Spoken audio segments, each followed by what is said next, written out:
আহারে বাহারে পটল সিরিজ থেকে সিরিজের যাত্রা শুরু করেছিলাম। তখনও ভাবিনি আপনাদের এতটা ভালোবাসা পাবো। তারপরে আহারে বাহারে পটল থেকে ভালোবাসায় অনুপ্রাণিত হয়ে আমি আবার শুরু করলাম চা ও পকোড়া সিরিজ। সেটাতেও আপনারা অনেক পরিমাণে ভালোবাসা দিয়েছেন, তাই সেই ভালোবাসা থেকে অনুপ্রাণিত হয়ে আজ থেকে শুরু করতে চলেছি আমাদের মোমো সিরিজ।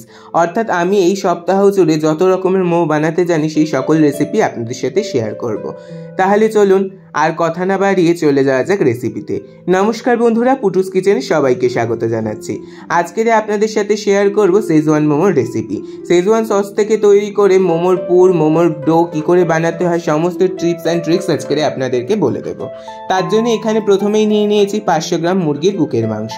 আজকের এই পুরটা আমি প্রথমেই বলে রাখছি একটু অন্যরকম ওয়েতে বানাবো, কারণ আজকের আমি শুধু মাংস দিয়ে না, তার সাথে আমি ভেটকি মাছও অ্যাড করেছি। ভয় পাওয়ার কিছু নেই, আপনাদের কাছে যদি ভেটকি মাছ না থাকে তাহলে একবার মাংস দিয়েই শুধু বানাতে পারেন, কিংবা আরও টেস্টটা বাড়িয়ে নেওয়ার জন্য এর মধ্যে আপনারা চিংড়ি মাছও ব্যবহার করতে পারেন। আমার কথা অনুযায়ী একবার বানিয়ে দেখবেন, এরমভাবে পুরটার টেস্ট আর গন্ধ পুরোই সম্পূর্ণ আলাদা হয়, আর স্বাদের তো কোনো তুলনাই হয় না। প্রথমেই দেখতে পেলেন মাংসগুলোকে ধুয়ে পরিষ্কার করে নিয়েছি, সাথে মাছটাকেও নিয়ে এবার ছোটো ছোটো করে টুকরো করে মিক্সার গ্রাইন্ডারের মধ্যে দিয়ে একবারে কিমা কিমা মতন করে নেব। একদম কিন্তু মিহি করার কোনো দরকার নেই। যখন দেখবো একটু কিমা কিমা মতন হয়ে গেছে ঠিক তখনই আমরা এটাকে নামিয়ে নেব। দেখুন আমার সমস্তটা নামানো হয়ে গেছে। এবার এটিকে ঢাকা দিয়ে রেখে দেবো কিছুক্ষণের জন্য। মোমোর ডো বানানোর জন্য আজকে যে টিপসটা দেবো তার জন্য আপনাদেরকে এটা দেখাচ্ছি। প্রথমে পর্যাপ্ত পরিমাণ ময়দা নিয়ে নিয়েছি, তার মধ্যে দিয়ে দিলাম সামান্য পরিমাণ লবণ এবং চিনি দিয়ে খুব সুন্দর করে শুকনো উপকরণগুলোকে প্রথমেই মিশিয়ে নিচ্ছি।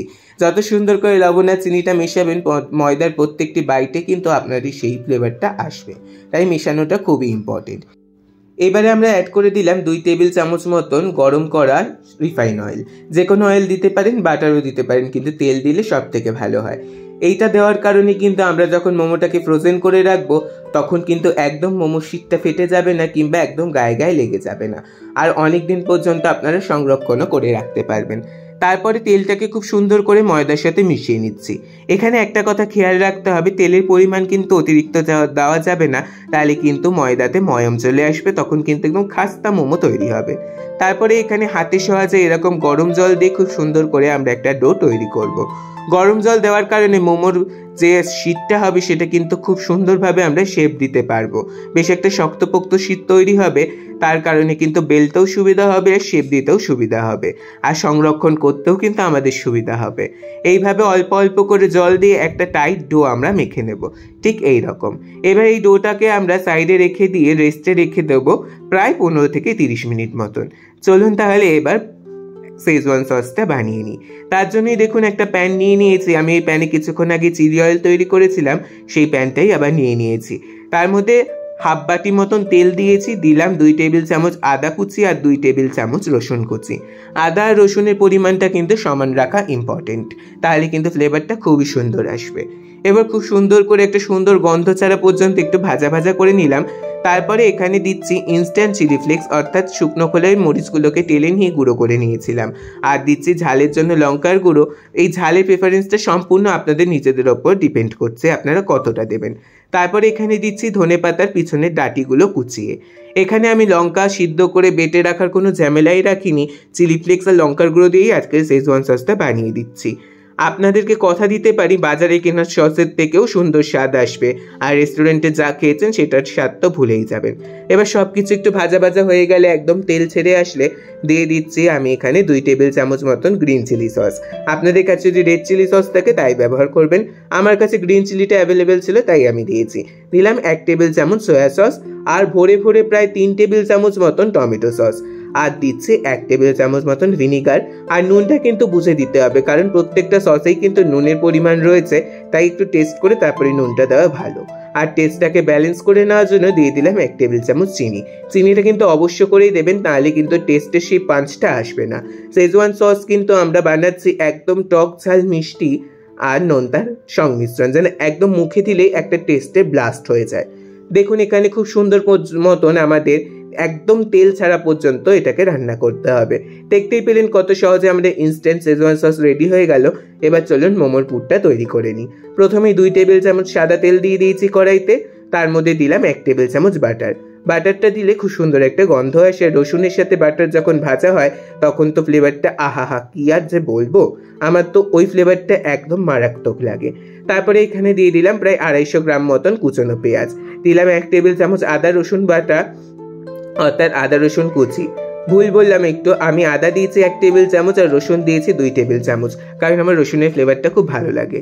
তারপর একটু লবণ দিয়ে এগুলিকে একদম নরম হয়ে আসা পর্যন্ত একটু রান্না করব, অর্থাৎ কালারটা একটু ট্রান্সপারেন্ট হয়ে গেলেই হলো, আমাদের খুব বেশি রান্না করতে হবে না।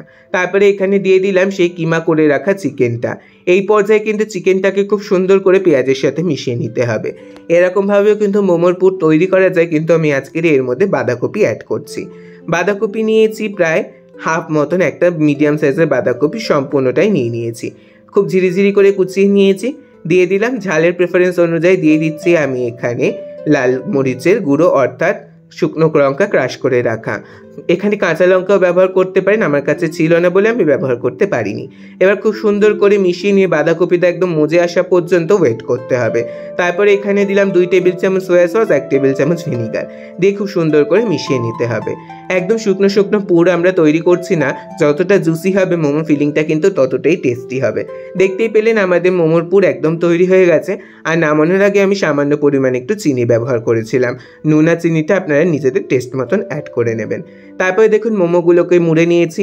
এই মোমো আমি কি করে মুড়েছি সেটা কিন্তু আমার মোমোর প্রথম যে রেসিপি শেয়ার করেছিলাম আপনাদের সাথে, ফাঁকিবাজি মোমোর রেসিপি, সেখানে আমি সম্পূর্ণ ডিটেলসে বলে রেখেছি, তাই আর এখানে বললাম না। আপনারা চাইলে ওখানে একবার ভিজিট করে নিতেই পারেন। খুব সহজ পদ্ধতিতেই আমি মোড়াটা দেখিয়েছিলাম, আর আমি এই মোড়াটাই সব থেকে ভালো মুড়তে পারি। এবার আমি মোমোগুলোকে হালকা একটু তেলের মধ্যে ফ্রাই করে নেব। এটা কিন্তু আপনারা স্টিম করেই বানাতে পারেন, কিন্তু আমার পার্সোনাল প্রেফারেন্স যদি জানতে চান তাহলে ফ্রাই করে বানালে টেস্টটা কিন্তু আপার লেভেলে চলে যায়। তাই বলে একদম ডিপ ফ্রাই করবো না, একটু শ্যালো ফ্রাই করব। তবে আপনারা ডিপ ফ্রাই করে নিলে কিন্তু বেশি সুবিধা, মোমো ভাঙার চান্সটা খুব কম থাকে যখন আমরা সসের সাথে এটাকে টস করব। ডিপ ফ্রাই করে নিলেই কিন্তু ভালো হয়, কিন্তু আমি এখানে শ্যালো ফ্রাই করে নিচ্ছি। উল্টে পাল্টে মোমোগুলোকে ফ্রাই করে নিয়েছি, নিয়ে এবার নামিয়ে রেখে দিচ্ছি। দেখতেই পাচ্ছেন কতটা সুন্দর টেম্পটিং কালার এসেছে, একটা এইভাবেই কিন্তু খেয়ে ফেলা যায়, কিন্তু আরও একটু স্বাদে বাড়িয়ে নেওয়ার জন্য আমি আরও একটু কারুকার্য এখানে করব। তারপরে তেলটা সম্পূর্ণ নামিয়ে নিলাম, নামিয়ে নিয়ে সেজওয়ান সসের মধ্যে ওপরে যে তেলটা ভেসে ছিল সেটাই আমি সামান্য পরিমাণ এখানে দিয়ে দিয়েছি। তারপরে দিয়ে দিচ্ছি ডুমডুম করে কেটে রাখা অর্থাৎ একটু মোটা করে কেটে রাখা পেঁয়াজ আর ক্যাপসিকাম দিয়ে খুব সুন্দর করে প্রায় 2 মিনিট মতন আমরা এটাকে একটু টস করবো ওই চিলি অয়েলটা দিয়ে, তাহলে কিন্তু পেঁয়াজ আর ক্যাপসিকামটার মধ্যে ফ্লেভারটা সম্পূর্ণ চলে আসবে। এই পর্যায়ে দিচ্ছি সামান্য পরিমাণে একটু লবণ আর দিচ্ছি একটুখানি বাটার, আর এটাকে একদম মচমচেই থাকবে, মানে ক্রাঞ্চিনেসটা থাকবে, খুব বেশি ওভারকুকড আমরা করবো না। সামান্য পরিমাণে একটু জল দিয়ে দিলাম, দিয়ে এখানে 2 টেবিল চামচ সেই যেটা বানিয়ে রাখলাম সেজওয়ান সস সেটা দিয়ে দিচ্ছি। কালারটা দেখতে পাচ্ছেন কতটা গাঢ় আর কতটা সুন্দর এসেছে, আর টেস্টটাও কিন্তু একদম চূড়ান্ত লেভেলের। তারপরে দেখুন এখানে খুব সুন্দর করে সেজওয়ান সসটা মিশিয়ে নিয়ে দিয়ে দিলাম একটু কর্নফ্লাওয়ারের স্লারি দিয়ে, এবার মোমোগুলোকে দিয়ে খুব সুন্দর করে আলতো হাতে টস করে নেব, যাতে মোমোগুলো মচমচেও থাকে কিন্তু ওপরে একটা সসের কোটিং তৈরি হয় আর ফ্লেভারটা একদম ভেতর পর্যন্ত যায়। সেই রকমভাবে মাথায় রেখে আমি হালকা হালকা করে টস করে নিচ্ছি। এখানে কিন্তু বেশি ওলট পালট করতে গেলে কিন্তু মোমো ভেঙে যাওয়ার চান্স থাকে, কারণ আমি এটা শ্যালো ফ্রাই করেছি। তারপরে দেখতেই পেলেন কত সহজেই তৈরি হয়ে গেল আমাদের সেজওয়ান মোমো। আমি আশা করছি আপনারা চা পকোড়া সিরিজকেও যতটা ভালোবাসা দিয়েছিলেন তার দ্বিগুণ ভালোবাসা মোমো সিরিজকে দেবেন, কারণ মোমো ভালোবাসে না এমন কোনো লোক হয়তো খুঁজে পাওয়া খুবই মুশকিল। আর এরকম যদি নানান রকমের মোমো পাওয়া যায় তাহলে তার কোনো কথাই নেই। এবার সার্ভ করে দিচ্ছি ওপর থেকে একটু সাদা তিল ছড়িয়ে আর চিলি অয়েল দিয়ে। আজকের এই পর্যন্তই, আবার দেখা হবে মোমো সিরিজের দ্বিতীয় পর্ব নিয়ে। ধন্যবাদ।